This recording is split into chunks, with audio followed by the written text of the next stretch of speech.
23 जुलाई 2025 की रात करीब 1:37 पर रामपुर के शाहबाद कस्बे की एक गुप अंधेरी गली में महिला कांपते हाथों से मोबाइल उठाकर 112 पर कॉल करती है। उसके आसपास की खामोशी ऐसी जैसी कोई बड़ी अनहोनी होने वाली है।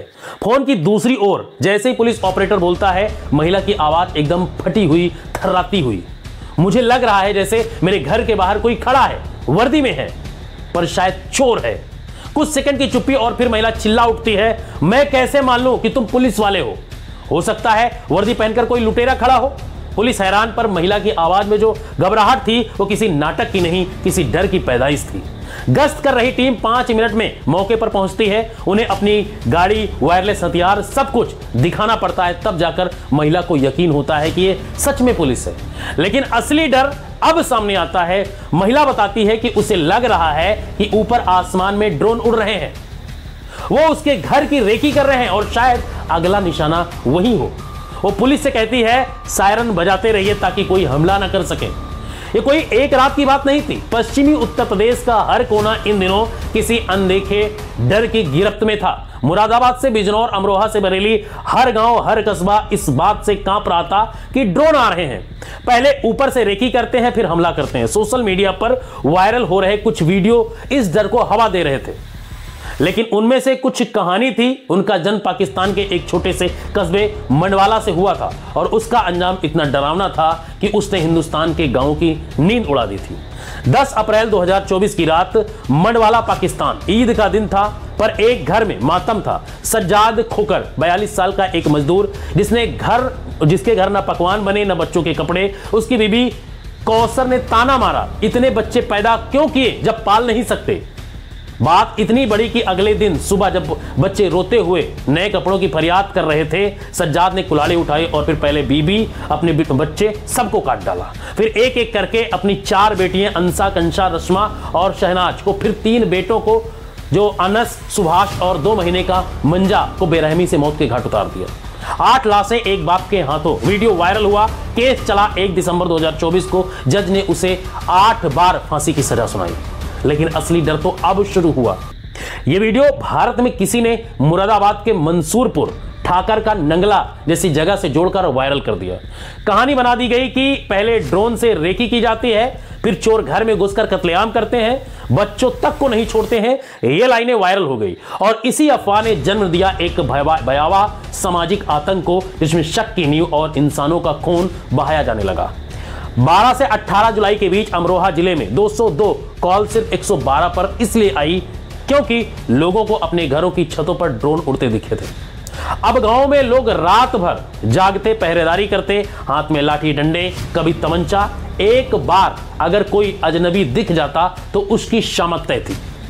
25 जुलाई की रात पानीपत से आए 6 युवक रास्ता भटककर संभल के गांव पतई खालसा पहुंचते हैं। गांव वालों से रास्ता पूछते हैं, जवाब मिलता है ये तो ड्रोन वाले हैं। 4 लड़के भाग जाते हैं। 2 अंकित और तहजीबुल गांव वालों के शक का शिकार बन जाते हैं। इतनी बुरी तरह पीटे जाते हैं कि आईसीयू में भर्ती कराना पड़ता है। उसी रात अमरोहा के बचरायू के गांव नसीरपुर में आम के बाग में रखवाली कर रहे मोहम्मद उमर और उसका भाई इस्लाम, बेटा जुमा और साथी डालचंद सलीम पर हमला हो जाता है। अफवाह उड़ी थी कि बाग में ड्रोन वाले छिपे हैं। गांव का पूर्व प्रधान जितेंद्र सिंह अपनी फौज लेकर पहुंचता है और फिर इन बेगुनाहों को बुरी तरह पीटा जाता है। एफआईआर में दर्ज 60 लोग नामजद, जिनमें जो पूर्व प्रधान और उसके तमाम सारे साथी और दबंग थे।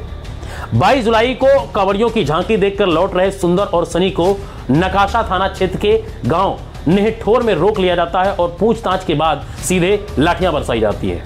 एक बार फिर ड्रोन वाले समझकर पुलिस समय पर वहां पर पहुंच जाती है, तो शायद अगर नहीं पहुंचती वहां पर तो उन दोनों की भी जान चली जाती। 26 जुलाई को गजरौला, अमरोहा, बिजली खराब थी। 33/1 kVA किलोवाट के बिजली घर से 2 लाइनमैन धीरज और प्रवीण लाइन ठीक करने के लिए निकले। बंद रेलवे फाटक के पास चलते वक्त किसी ने कहा ड्रोन वाले हैं, और फिर वही बिना सच जाने लाठियों की बरसात। वो चिल्लाते रहे और कहते रहे हम लाइनमैन हैं, फोन कराते रहे अधिकारियों से, मगर तब तक गांव वालों की अंधी आंखों में अफवाहों की धुंध छाई हुई थी। 20 जुलाई को ठाकुर द्वार, मुरादाबाद के गांव भाईपुर में उत्तराखंड का एक युवक जो इंटर कॉलेज के पास खड़ा बस का रास्ता पूछना चाह रहा था, ड्रोन वाला समझकर इतना पीट दिया गया कि शरीर पर खून ही खून दिखाई दिया। अफवाहें फैलती गई हापुड़, मेरठ, बुलंदशहर, अलीगढ़ तक। स्कूलों में मां बाप टीचरों से कहने लगे बच्चों को अकेले मत छोड़िए, ड्रोन वाले आ सकते हैं। कई ने पुलिस को झूठे कॉल किए। मुरादाबाद के ठवारसी कस्बे का गंगा सरन और गजरोला का होराम दोनों ने फर्जी कॉल की। एफआईआर दर्ज हुई, पुलिस एक्शन में आई, लेकिन तब तक यह डर संक्रामक की तरफ फैल चुका था, संक्रमण की तरफ। सवाल यह नहीं कि अफवाह फैली कैसे, सवाल यह है कि एक आदमी की दरिंदगी जो सीमा पार किसी और देश की गरीबी से उपजी थी, उसने यहां के समाज को हिंसक, पागल और डरे हुए जानवरों से कैसे बदल दिया। ये ड्रोन नहीं उड़ रहे थे, ये शक के साए थे जो न घर देख रहे थे न चेहरे, एक संदेह जो इंसानों को भेड़ियों में बदल रहा था। और जो कहानी शाहबाद की उस महिला से शुरू हुई थी जिसने डर के मारे पुलिस को चोर समझ लिया था, वो दरअसल हर उस इंसान की कहानी थी जो इन अफवाहों की वजह से जाग रहा था, डर रहा था, मार रहा था। डर ने जब तक अपना चेहरा दिखाया तब तक बहुत देर हो चुकी थी। अब सवाल सिर्फ एक है, अगला ड्रोन किसके लिए उड़ रहा है और अगली भीड़ किसको मारेगी। फिलहाल ये कोई कहानी नहीं है, एक सच्ची घटना है। इस पर आप क्या सोचते हैं, कमेंट में अपनी राय जरूर दें और इस वीडियो को ज्यादा से ज्यादा शेयर करें ताकि दूसरे लोग अफवाहों का शिकार ना हो सकें।